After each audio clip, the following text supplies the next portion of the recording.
I'm Ivan Gayton. I'm Canadian.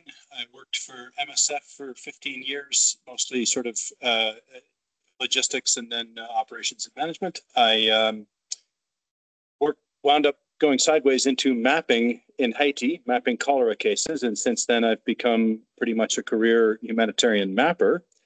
And I bumped into Steve Mather in about 2014 when we figured out that we could actually get our own imagery using little flying machines. And Steve blew my socks off at that point that we could actually turn, random photos from a drone into a useful product. And then I met Uttam, I believe about 2023 when we started. A friend of mine from Nepal introduced me to this wonderful software engineering company called Naxa that has, since become one of HOT's key partners in developing all kinds of great tools for communities to put themselves on the map. And Uttam's other claim to fame is that he was actually, he's the co-founder of the very first national flying lab. So if you've heard of the various, We Robotics and their flying labs, and Nepal Flying Labs was the very first one. So here we kind of have this dream team.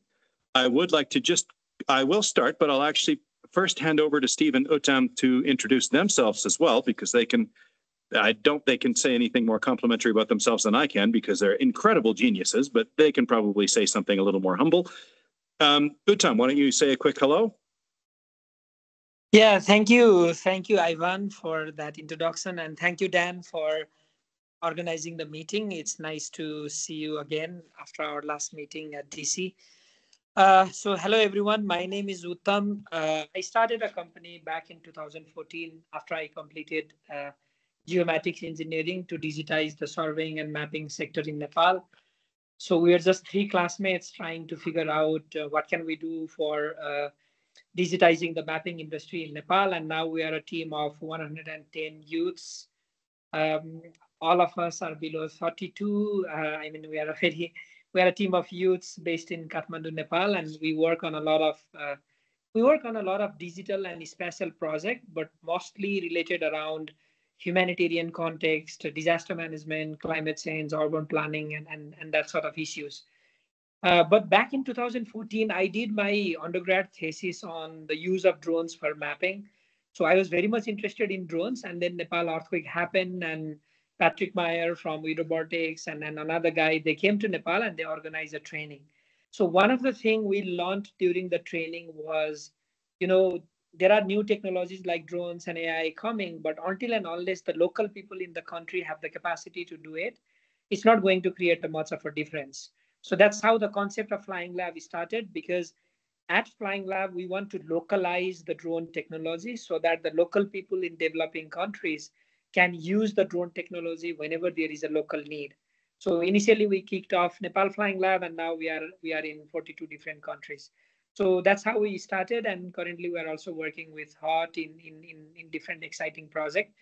I just like to add one more thing regarding the use of drones. So I recently completed my master's from University of Manchester, and my thesis was developing a theoretical model regarding the challenges of using drones in disaster response scenario.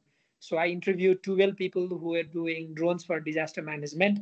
And one of the problems that the people mentioned regarding the deployment of drones in immediate disaster context was there was a lack of a coordination mechanism for people to do the drone flight. So, everybody wants to do the drone flight because everybody wants to talk about impact and what great work they have done in a disaster context. So I think the topic of our conversation today is going to be very interesting, because that was also one of the part of my research. How can we develop a digital tool so that we can coordinate multiple drone mapping missions in an immediate disaster context? And that's where Ivan came up with this amazing concept, and currently we are working together on it. So over to you, Steve, and we'll talk more about the tool afterward. I always find Ivan a difficult follow-up, but now I know Uttam as well. Mine will be a bit shorter, but I've been working in the space of drone image processing since roughly 2013, 2014. And I've been lucky enough over time that really bright and enthusiastic folks have showed up and supported that process.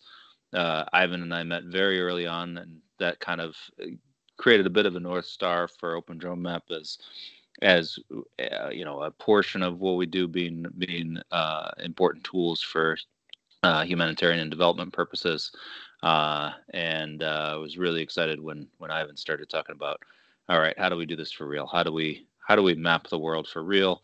How do we realize outcomes for collecting critical data and place that under local control and not rely entirely upon international firms for data that they can decide they share or not share. So over to you, Ivan. All right. Okay. So the humanitarian mapping world has relied upon imagery from almost the very beginning. At the very, very beginning of OpenStreetMap, it was ordnance survey nerds in the UK who were using GPS as garments. But very shortly thereafter, it started being the satellite imagery from Bing Maps. And we had kind of a steady increase in the quality of the imagery that we could access, both timeliness and resolution over time. And that upward curve continued, particularly when the company Digital Globe, which later became Maxar, started offering their imagery, which actually in a lot of places got us 30 centimeter pixels. A pixel, it's 30 by 30 centimeters in a lot of the world. Vintage was still a bit of a problem. It was not always very recent, but the trend was clearly upward. Now, technologically, the trend for satellite imagery is still going upward, but in terms of our access as humanitarians, it's regressed. Digital Globe became Maxar. Maxar was acquired by private equity. Private equity did what private equity does, and we no longer have access to that imagery to create humanitarian data. As of about March 2023, the whole humanitarian mapping world has been thrown into a kind of slow-rolling catastrophe. A lot of people don't realize that we can no longer do the kind of remote mapping that we could do a year and a half ago, because the imagery that we have access to freely, and specifically what that means is imagery that we can view, digitize, and freely share in an open license the derivative results. Maxar's imagery is no longer available for that. We still have access to Bing imagery and occasionally other kinds of imagery, and certainly in disasters, everybody sort of rucks up. But you don't need the imagery in the disasters. You need it before the disasters. And of course, nobody's giving us that for free. So in essence, as Steve kind of hinted at, we realized that we'd set up the entire humanitarian mapping sector with a dependency on the kindness of strangers, the kindness of corporations. And as long as that suits their, purposes, that works fine. But we started having to think, how do we make this independent? And the obvious way for collecting imagery independent of governments and corporations is drones. Now there's another problem. First of all, the tools to use drones are clunky and they require a fair bit of expertise. So, my thumbnail estimate is that for every 20 drones there are out there in the world, one of those owners or operators is actually able to use it for mapping. So there's all these machines out there, millions and millions of machines, which are capable of generating really good data, but very few people actually have the skill and knowledge to do it. And furthermore, once we started working out how we could do it with inexpensive drones, promptly thereafter, the main supplier of consumer-grade drones, which is the Chinese company DJI, who make astoundingly good hardware. Those machines are absolutely incredible, but they're profoundly proprietary. And you, as a DJI drone, I would say, possessor, you don't really own it. DJI does. You fly it when they say you can. If you want to fly your drone in someplace they think might be restricted, you have to ask them permission.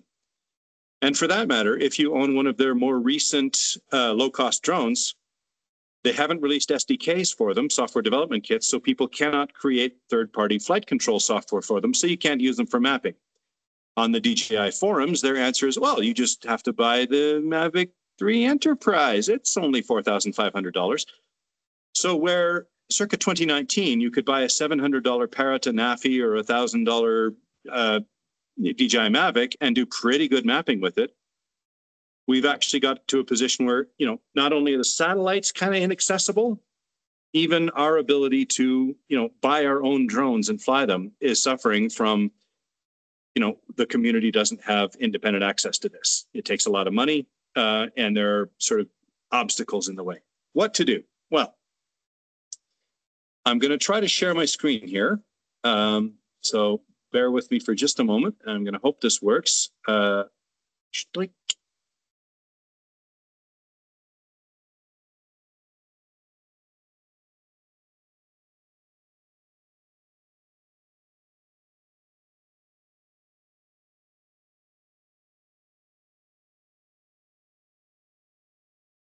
Is my screen visible? We see ourselves. It is. Oh, cool. Do you now see something other than yourselves?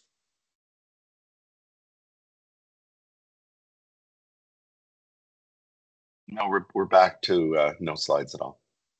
Oh, Sorry, ourselves, but I meant it was the Teams on your browser window. I maybe was not clear on that. okay. All right. Okay. Well, that's probably good. Okay. How about now? Yeah. That's good. Yeah, there we go. Good. Sorry, you were Okay. right the first time. All right. Fantastic. Okay. So this was the first moment. Steve will remember this one. This is Bali, Indonesia. And this is done with a $700 drone. This was a Parrot Anafi, which at the time was kind of the absolute best thing you could get for cheap. There were obviously, more high quality drones that you could get. But this was a flight plan that we did at an oblique angle. Notice that I can see under that bridge. Notice that I can see under the canopy of this forest. I can see the banks of the river, both under the bridge and under the canopy of the forest. Notice how I can see the sides of these buildings. Okay, how did I make that? Well, necessity being the mother of invention. This, by the way, is in Open Drone Map. This is WebODM, the incredible product that Steve's organization creates. And it gives me this 3D viewer. And it also gives me the ability to see where the camera positions were that took these photographs. So notice that I've got a whole bunch of different angles here. Can you see that? Somebody sing out if you can see this correctly. I don't know for sure how well this is It's showing the angled little icons. Okay, fantastic. Okay, so it turns out then that we're actually able to create, with a really inexpensive drone, extremely high quality imagery. Unprecedented. Now, moving on here, this is Sierra Leone. I just came back from here a couple of days ago, doing a mapping project with the local informal settlement. And so this area right here is called Jaimata. This is a shanty town in Freetown, Sierra Leone. So in the whole world of humanitarian mapping, Steve mentioned, let's do this for real. What are we trying to do here? We're trying to do stuff like land rights for 2 billion people. We're trying to do stuff like regularization of informal communities by actually mapping, this kind of area, this sort of shantytown type construction, to the point where you can accurately say, this is this person's house, this is this person's house, this is where this person lives. If you want to talk about land rights with me, give me a call. There's a whole bunch of complexities to that. And anybody who knows about it will be saying, Ivan, you're oversimplifying. There's all kinds of risks there. Yes, I know. The point is, we can now actually do the level of survey that's required to do a kind of cadastral grade map, like a land ownership or parcel identification map, using a $1,000 drone. Okay. What do we have to do to get there? Well, first off, we have to have a drone that we can fly. And we know that DJI, the Chinese manufacturer, is not giving us great access to what they've got. So here, I'm going to paste this in the chat. I have the scoping report for something that we are building.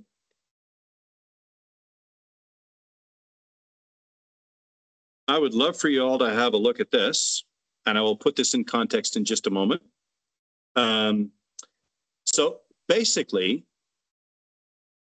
what do we need? We need a community mapping drone. We need something that's open source, that's inexpensive, and that's actually optimized for community mapping as opposed to being optimized. Go ahead. I don't know about others. I'm getting access denied to this link. Just a moment. Let me make sure. Oh, you are absolutely right. Sorry, I had just moved this, and I guess it moved to a place. Anyone would link, comment? Give that another try. Maybe I'll just repaste it just in case. It appears to be working now. Okay, fantastic. All right, sorry about that. Okay, so again, this idea that we need to have an inexpensive drone. The drones that are sort of recommended by the manufacturers for this kind of surveying / mapping work tend to start at about $4,500 and go up very quickly from there. One of the key realizations I had a few years ago was that a $20,000 drone from Switzerland, a SenseFly EB, can do about 20 square kilometers a day of, say, 5 centimeter ground sampling distance imagery. Whereas a $1,000 drone, if you can actually find a way to control it, can cover maybe 2-3 square kilometers a day. So for $20,000, you get 20 a day. For $1,000, you get 2 a day. So you hire 10 local people instead of one, sort of highly paid operator or somebody who probably comes from another country where they've been able to purchase one of these things. I actually saw, an innovation article by a major UN agency at one point saying, we've got this great way to use multiple drones at once. And they had a beautiful picture of a white guy in Africa operating 5 drones simultaneously while a crowd of local people looked on. Can anybody else spot the flaw here? The actual way to empower communities to do their own surveying is to make inexpensive, accessible, low risk, easily imported, easily repairable, open drones that they can use themselves. And, fundamentally, if you want to cover 20 square kilometers a day, you get 10 people with $1,000 drone. They get a decent day's employment out of it. And it's much more robust and resilient in any case. Okay, so the trick is we need a way to control it, and I'll come to that. In no time, we'll speak to that as well. But primarily, we also need a drone that we can trust. Right now, we have some DJI drones that do work. We have one drone called the DJI Mini 4 Pro, which we're actually able to use for flight plans, but via a sort of, not exactly a hack. We're not hacking the drone or routing it or anything, but we're using a sort of a method that the manufacturer didn't anticipate. It does a waypoint flight, so we replace the waypoint file with our own file, and we can persuade it to do decent mapping flight plans.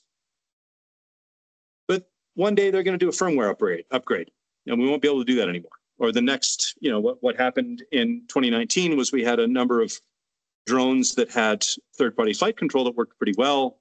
Those were discontinued, and those that replaced them didn't allow that. So we should never really trust, drone manufacturers any more than we should trust satellite companies to continue being benevolent toward us.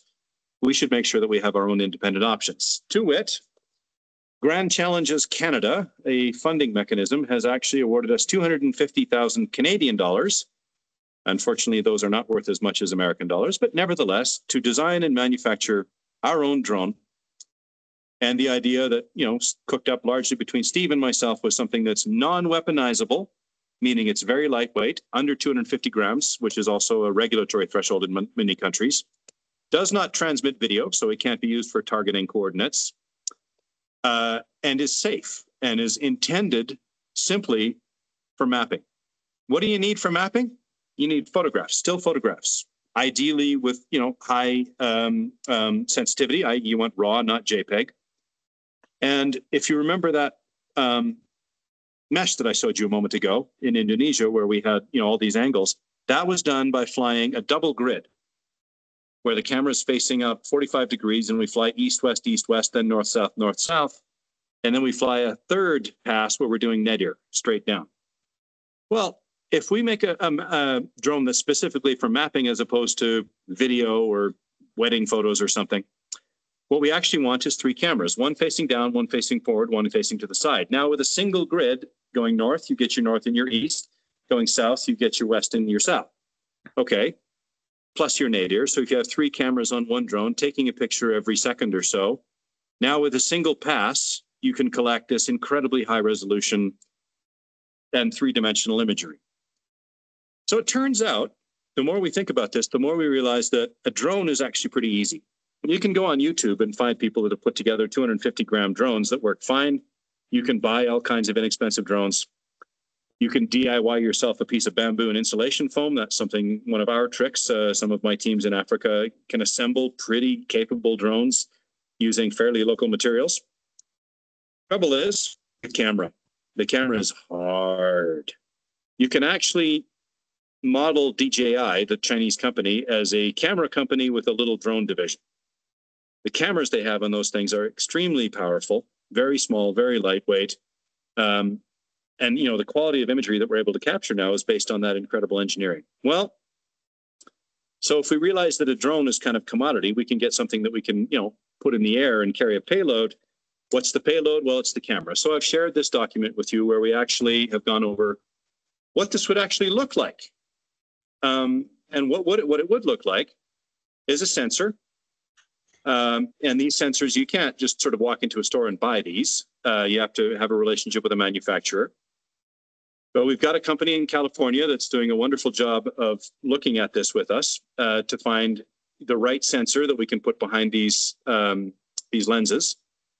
And then looking at the processing pipeline. So you think, okay, you've got a camera, great. Well, what do? Stick an SD card in the back of it, right?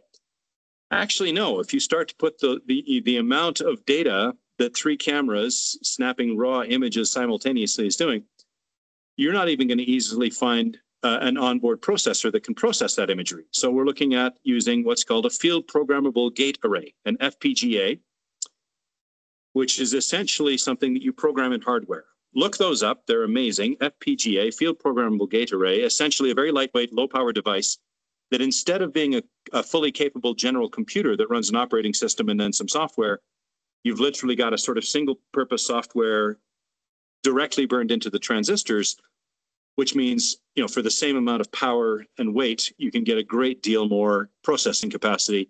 And then, of course, instead of using SD cards, we're putting onboard memory, so you can get it out with a USB. And so this is the kind of calculations that we're looking at, where SD cards just aren't going to work. But if we use this sort of eMMC memory, where we control that, we can do it. So what are we doing right now? We're starting this project. Actually, the donor has finally given us our agreement where on the 1st of October, we officially start. We're now ordering the actual camera design, and we're looking at vibration damping. How can we make that camera produce non-blurred images? Read this report. It's wonderful information about all of this if you're curious. And once we get that camera designed, hopefully we're going to, you know, by the end of this year, we'll have something that we can start prototyping on you know, various DIY or otherwise platforms. And hopefully sometime by mid-2025, we're going to have prototypes of a $1,000 drone that weighs 249 grams. It has 3 cameras on it.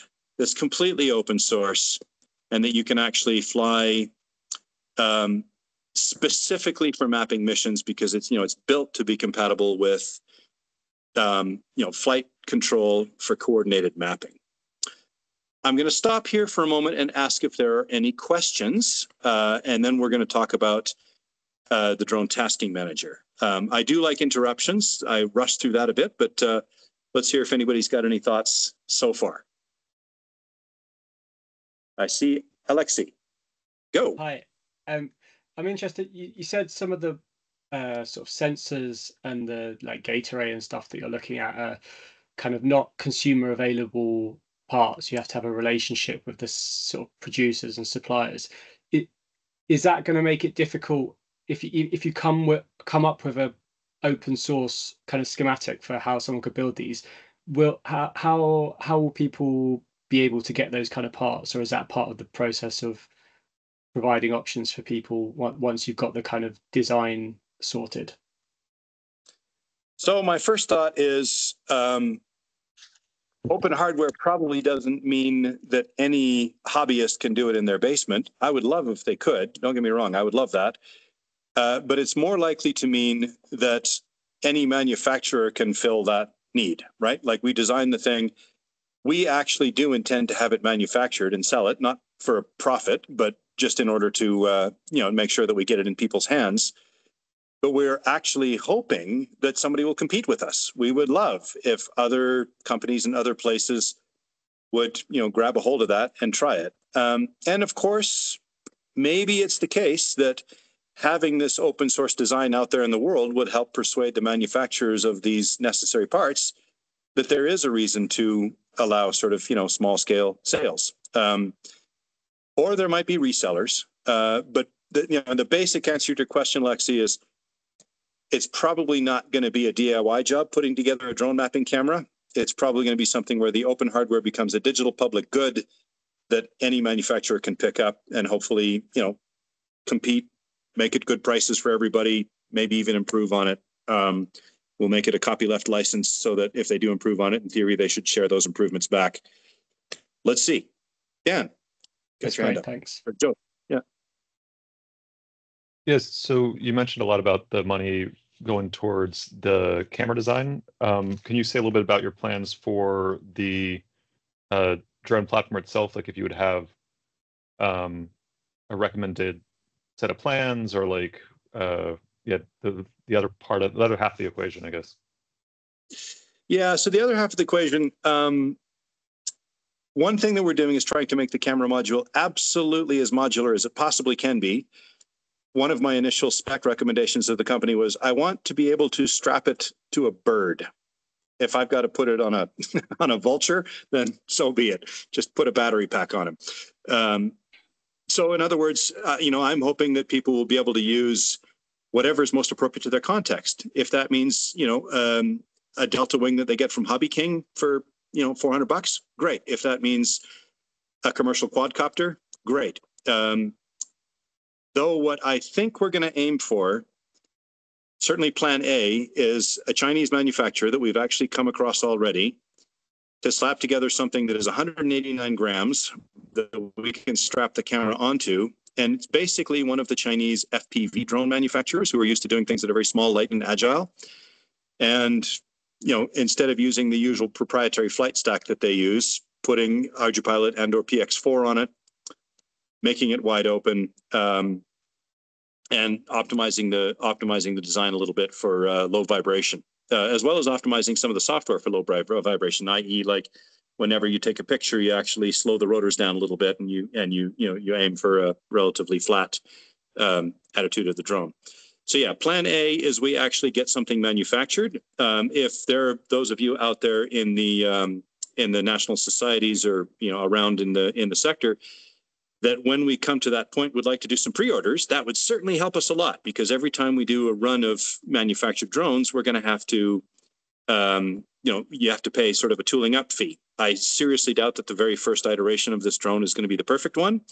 So it'd be lovely if there were some of the national societies and some of you out there with a bit of risk appetite to get some of the early prototypes, which should work okay, but aren't necessarily going to be the best ones.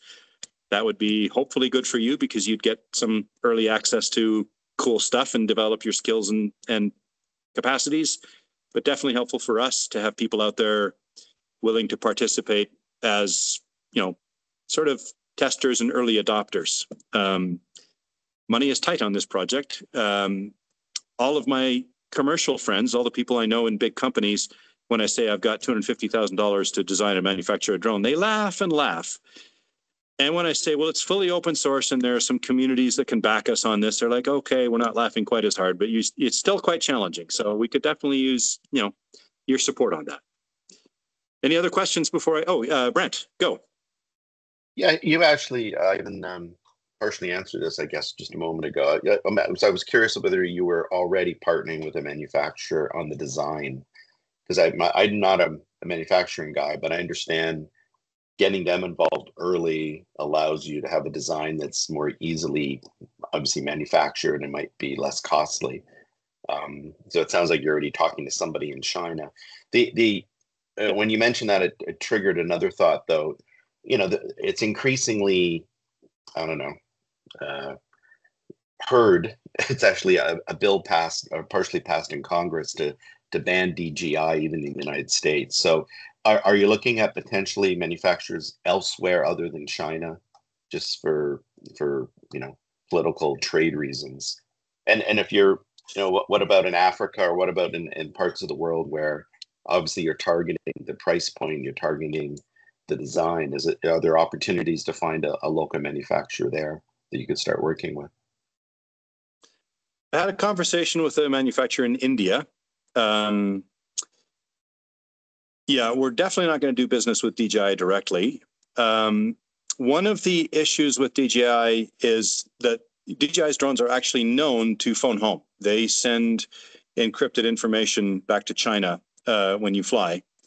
And that's one of the key reasons why they're specifically, as a company, being banned. It's not necessarily the case that all Chinese drones will be banned everywhere. There's actually a manufacturer called Unique, YUNEEC, that produces a commercial drone, and one version of it actually has open source firmware on it because it's for U.S. government work. So it turns out that if the Department of State can audit a drone and find that there's no code running on it that they can't audit, and that it's not phoning home to China, then it might not necessarily be affected by the ban.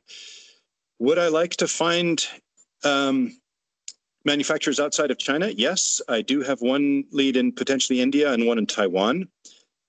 But the bottom line is, in terms of the bang for your buck, the Chinese are really rather hard to beat. So it's quite likely that going outside of China for the manufacturing, at least of the parts, is going to cost more. I would very much love, though, for the parts to be kind of commodities and the assembly be done elsewhere. For sure, I would like the African people to be assembling, and the Indian and the Asian people to be assembling their drones. It's the motors, the batteries, the PCB chips, and so forth that might be quite difficult to pull off outside of there. Alexi, go ahead, and then we should probably move to the second bit. Go. Yeah, sorry, I'll be quick. You mentioned one of the issues with the DJI drones is that they have the sort of geofencing built in, and you can't necessarily fly them outside of specific areas. Is that if you're building something open source without that built in, is that likely to be a regulatory problem anywhere? Like, is there anywhere that you would find it hard to get permissions to fly something that doesn't have that stuff built in as sort of safeguards or whatever? Maybe. I mean, basically, I'm leaning into the idea that security comes from figuring out what the threat model is for people and designing around it, i.e. not heavy enough to carry a useful explosive munition. So, for example, most countries have a hazardous materials license that's required in your lab if you have more than 100 grams of high explosives. Well, a 250-gram drone, including payload, really can't carry much more than 100 grams of explosives. In other words, sure, you could potentially hurt somebody with it, but it wouldn't be very effective. Not a good weapon. And the second way that you use a drone to hurt someone is you hover over the exit from wherever the deer leader is coming out, and when you see them, then you push the button elsewhere. So it's transmission of video for targeting purposes. So if I literally don't include a radio on the drone that can transmit video, and I literally make the drone so light that it's unable to transport a useful explosive munition, then I violate a lot of the issues. Okay. Can I put geofencing in it? Sure. Can it be defeated? Also, yes. DJI drones, if you'd like to figure out how to defeat the geofencing in it, just call anyone in Ukraine. They've got that sorted. So it's actually really only the legal users who aren't trying to defeat those safeguards that are inconvenienced by this, because the people who are actually using the drones as a weapon of war, they have no problem disabling DJI's geofencing. So is it potentially a regulatory problem? Well, yes. Do I have a mitigation plan? I hope so. Again, simply by making it as clear as possible that this thing isn't really much of a weapon. Okay. Right. Let's jump quickly to the drone tasking manager, and momentarily afterwards, I'm going to hand over to Uttam.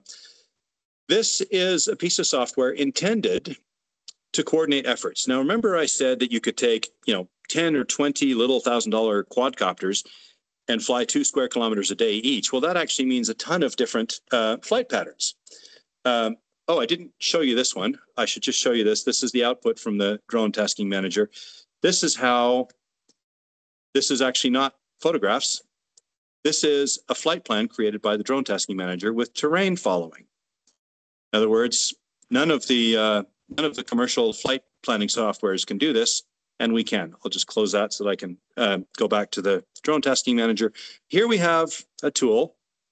You need to reshare your screen, please, Ivan. Yep. Oh, sorry.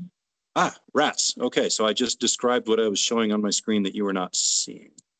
Apologies.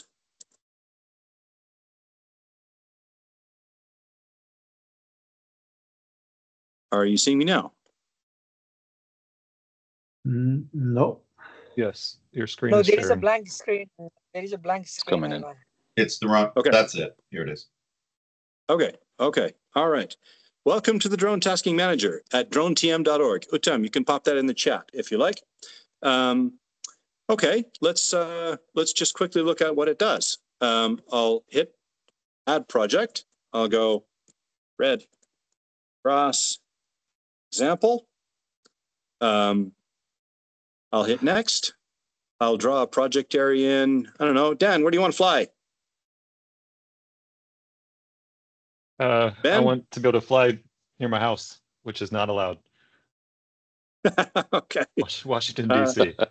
DC. Oh, okay. All right. Let's okay, no, let's not do that on the webinar. How about Surabaya, Indonesia? Okay.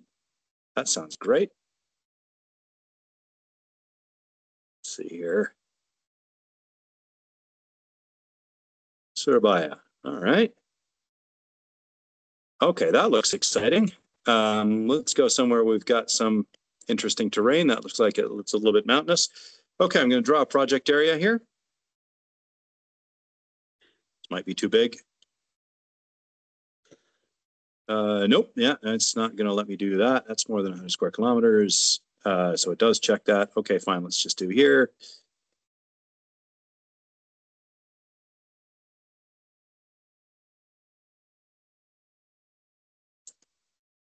All right, save that. Okay, there's 16 square kilometers. Perfect. Next, okay, now I can ground sampling distance. Let's say I want 4 centimeters. And then it translates automatically, knowing what drone I've got right now. For the moment, this is only working with the DJI Mini 4 Pro, but otherwise nominally you're going to set which make and model of drone you have, and it's going to change that relationship between the GSD and the elevation. Here, let's do spacing instead of GSD. Okay, so let's do 25 meters forward. 20 meters forward spacing, 28 meters lateral spacing. It's just a 2D ortho photo. I won't do terrain following because I don't have a DEM for this area. And let's say we'll do a 600 by 600 meter flight, which gives me 1/3 of a square kilometer per flight. There they are. Got these tasks now. And now, as a drone pilot, I can head back to, presumably, the drone tasking manager. Oops, go to the dashboard. And did it not? It did not. Oh, rats. Okay, I'm just going to go to one that I created earlier, which is here. Apologies, I must have done something wrong there. Right, here's one in Sierra Leone, real one actually. And I choose one of these tasks. Now, again, notice that there's a whole bunch of little squares here intended for a crew of people to go and actually fly together. So each one of these will actually fly a consistent pattern with a consistent ground sampling distance, a consistent overlap. All of these discrete flights can actually be processed together in OpenDroneMap for a consistent high quality image. That's almost impossible to do manually, no matter how many people or how much training people have to effectively, to effectively coordinate your efforts. It's extremely difficult. Now, if I want to download that, I can actually download the flight plan itself that I upload to the drone, or the GeoJSON that I can look at in my GIS software, which is here. So here, this is the actual flight plan. These are the waypoints that the drone will fly over and take photos at. And if I bring you to my 3D view here, you can actually see how the terrain following works. So there's actually about a 120 meter distance difference between some of these areas in this mountainous area of Freetown. So all of these waypoints are actually following the terrain. I used the Japanese Space Agency's global 30 meter digital elevation model for that, and that's actually good enough that it is very likely to keep you from crashing into a mountain, as long as you're also just a little bit aware of what's going on. Okay, time being short, I'm going to stop screen sharing here, and I'm going to hand over to Uttam, who's going to talk a little bit about how we're doing this. Uttam, go. Yeah, Ivan, thank you for doing that very quick demo. Because we have already spent a lot of time, I will just tell you one story and then pass it over to the audience to ask their questions and comments. So recently we had an earthquake in western part of Nepal, and the topography there is very challenging and complicated. So immediately after the earthquake, the Flying Lab, we reached out to Planet and a number of other satellite company as well. And we got a 70 centimeter resolution satellite image for the whole area. But the challenge we had was with the usability of the data. So none of the data was useful because the topography was so challenging and it was very complicated for us to identifying where the damage has occurred.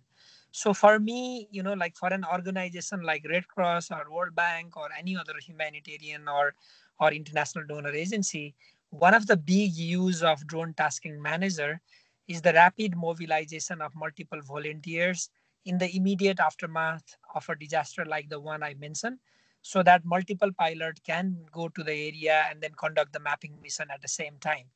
And it's very simple. All you have to do as an organization is go to the tasking manager, and there are two options you can create in the profile. Either you can create as a drone pilot or you can create as a task creator. So because your organization needs the mapping data, all you have to do is create the mapping task, and the drone pilots who are living in the country, they get an automatic notification that there is an area, that there is an opportunity for them to go there and then to do the mapping activity. So again, linking back to the Jazarkot earthquake case, when you are working in a remote communities, the villages are very scattered. There is one little village here, there is one little village there, and there are like very scattered settlement. So in that area, a tool like tasking manager can create a difference, because now you can have all these smaller tasks which are then divided to multiple pilots. And it's not just about creation of the task as mentioned, but there is also an automatic integration with Open Drone Map as well. So after you create a task and capture the data, you can just upload your data to Open Drone Map. The processing happens over there, and as an organization, all you have to do is like create the task, and then you can get the final output map on your device. So that's where we are in terms of the overall kind of like plans and vision for tasking manager. And talking from the software development point of view, so my team at Noxa is handling all the software development side of it. We are implementing this in Caribbean, St. Lucia and Dominica with the support from the World Bank in the first stage. But I see a lot of collaboration with Red Cross, and Nepal could be a use case country for that as well, because we have flood and landslide every year. And these all happen in the remote communities where settlements are so sparse. So yeah, we want to hear from you. What do you think regarding the usability of the tool? What do you think would be more useful to add on, and yeah, overall opinion about this initiative that we are doing? So over to you, Dan and team. Yeah, so thanks for presenting on this. I think it's really fascinating, interesting to see. I'd be curious to hear more about kind of your implementations so far, the projects you've used so far, and how like easy it is for the drone pilots especially to get the imagery up into the platform, to get the flight plans onto their onto the respective platforms. It seems like there might still be a bit of kind of workarounds and challenges on those steps.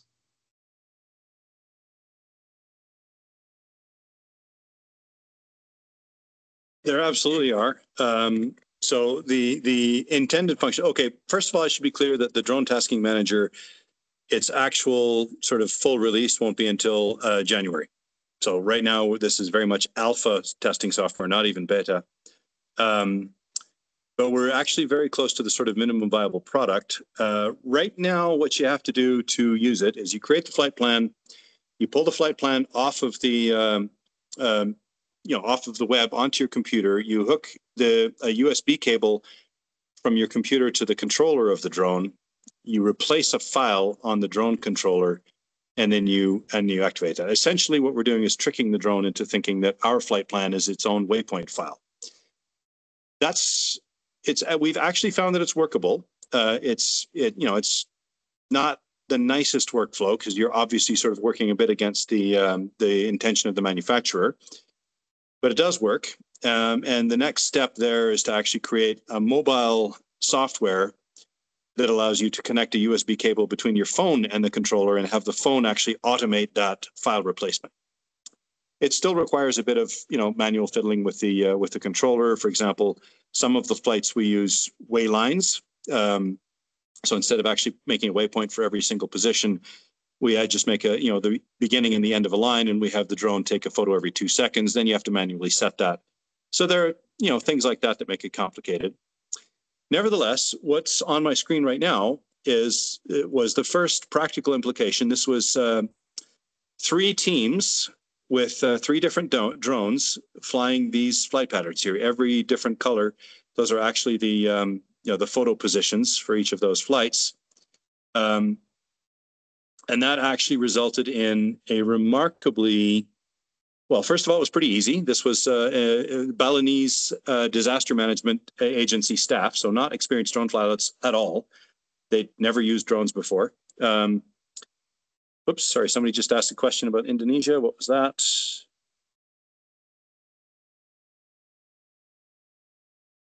Oh, that is a good question. I do not know why Indonesia is not available. Indonesia, by the way, is the place to go right now because it's very easy to get visas for there. So I really want to work with everyone on this, and I get really upset when we have trainings and events and so forth in countries where my African colleagues can't get visas. But also in Indonesia, the drone regulations currently consist of, at least in Bali, please don't fly over temples without permission. So we're actually able to really test and train and develop here. It's a great place to work. But yeah, so the Indonesian Disaster Management Agency that's actually signed an MOU with us to sort of develop all this, which is wonderful. Their staff took these drones out and executed these flight plans with really, really high quality. And this is, these are untrained pilots. And again, in between, if you look here, in between the flight plans, this is where they overlap, and it's absolutely seamless because, as a matter of fact, we're able to take all of the photographs from all of the flights and overlap them before we send them out. In other words, Open Drone Map can be processing much larger blocks than just a single flight at a time. And when we're doing separate blocks, we can actually make sure that the overlap is sufficient, that there's really good feathering. We're just about to the point, I think by Monday, we should have it to the point where you no longer have to upload the photos to Open Drone Map yourself. The Drone Tasking Manager just pushes them to ODM. So your experience as a user is you get a flight plan, you upload it onto your drone, you push the fly button, it flies, you come back, you pull the SD card out, you put it into something with a card reader, and you upload back to the same platform. Because our platform knows exactly where you're supposed to fly, it's pretty easy for us to activate the ODM processing, knowing what settings and which photographs to take and so forth. So in theory, it should be pretty seamless. The idea, in fact, is that you as a user should be able to sign in, grab a task, go out and fly it, upload the photographs, and a couple hours later, get a message saying your mobile money payment is ready. Now imagine that we actually, instead of hiring consultants for big money, all these agencies like the World Bank and insurance companies and UNDP who contract out drone imagery, Now they have a way of getting really high quality, consistent imagery that also allows them to employ local people, which most of them prefer to do if they can get the same quality of work. So that's our goal. Now, for the Red Cross local societies, take note. Here's the idea: being able to get paid by the square kilometer of imagery to use inexpensive consumer grade drones that don't require a huge amount of training to generate an awesome product. I hope some of you can see the potential there. Over to you, Dan. Thanks. Are there any other questions from the group? We have about 5 more minutes till the top of the hour.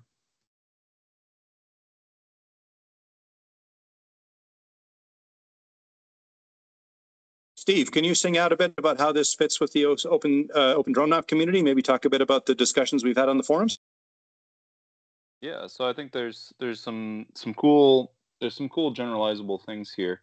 I was noting as you were showing the task manager, drone tasking manager, and talking about what's possible, that really you get this deployed to we get this deployed to more drones, and this is also sort of generally useful, which is, I think sometimes when you solve the harder problems, you solve problems that people didn't already know they had. So I was in the field in Zambia a few weeks back, and we were flying. Zambia is as many know, it's sort of the heart of the Southern African drought right now.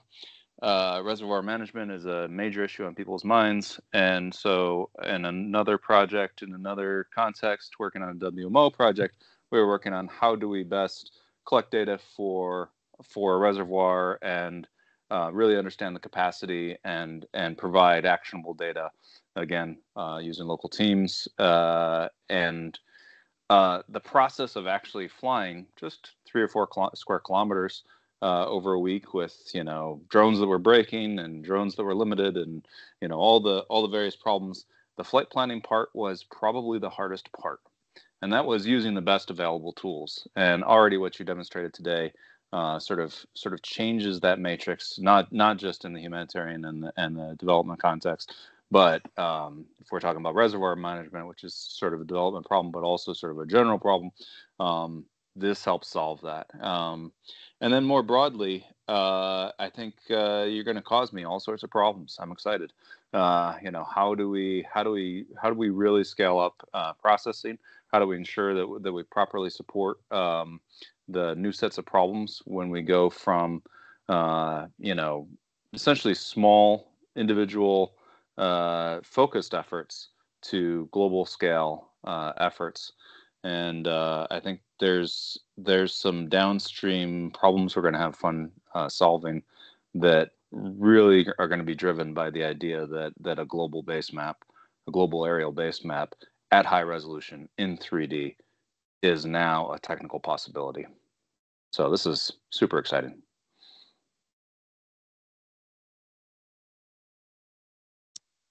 Well said. Okay. 2 minutes to the hour. Dan? I think, well, Kai, do you have a quick question? Yes, I have a question. Maybe you will hate me for this question. We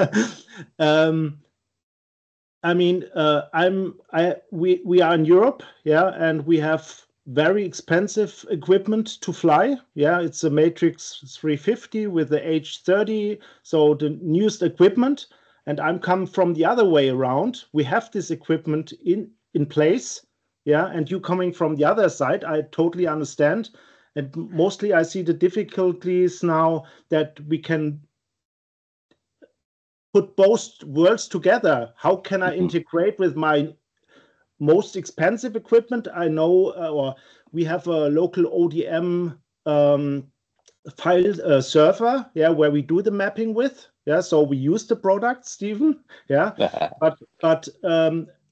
how can I integrate that? That's always my question. I have the DJI system, and we are using UGCS as a flight mapping software. We are mapping not with the DJI product on this. If we fly autonomous, that's my question. How I am able to integrate this all the products with our existing equipment, yeah, to benefit also, or to provide data on this, yeah. That's a perfect question for. Go ahead. Yeah, I mean, the short answer here is that if you've got the money to buy a matrice, then there are a lot of companies who are all ears for whatever problem you might have. And so I have been really sort of trying to listen to the people who do not have the ear of the big companies. So that being said, quick answer, the matrice also implements what's called waypoint markup language, which is the language that DJI uses for their sort of like internal flight management. So there's no reason in theory why we can't support those much, much more expensive professional grade DJI drones, because it's the same underlying flight control language. Over. Steve, over.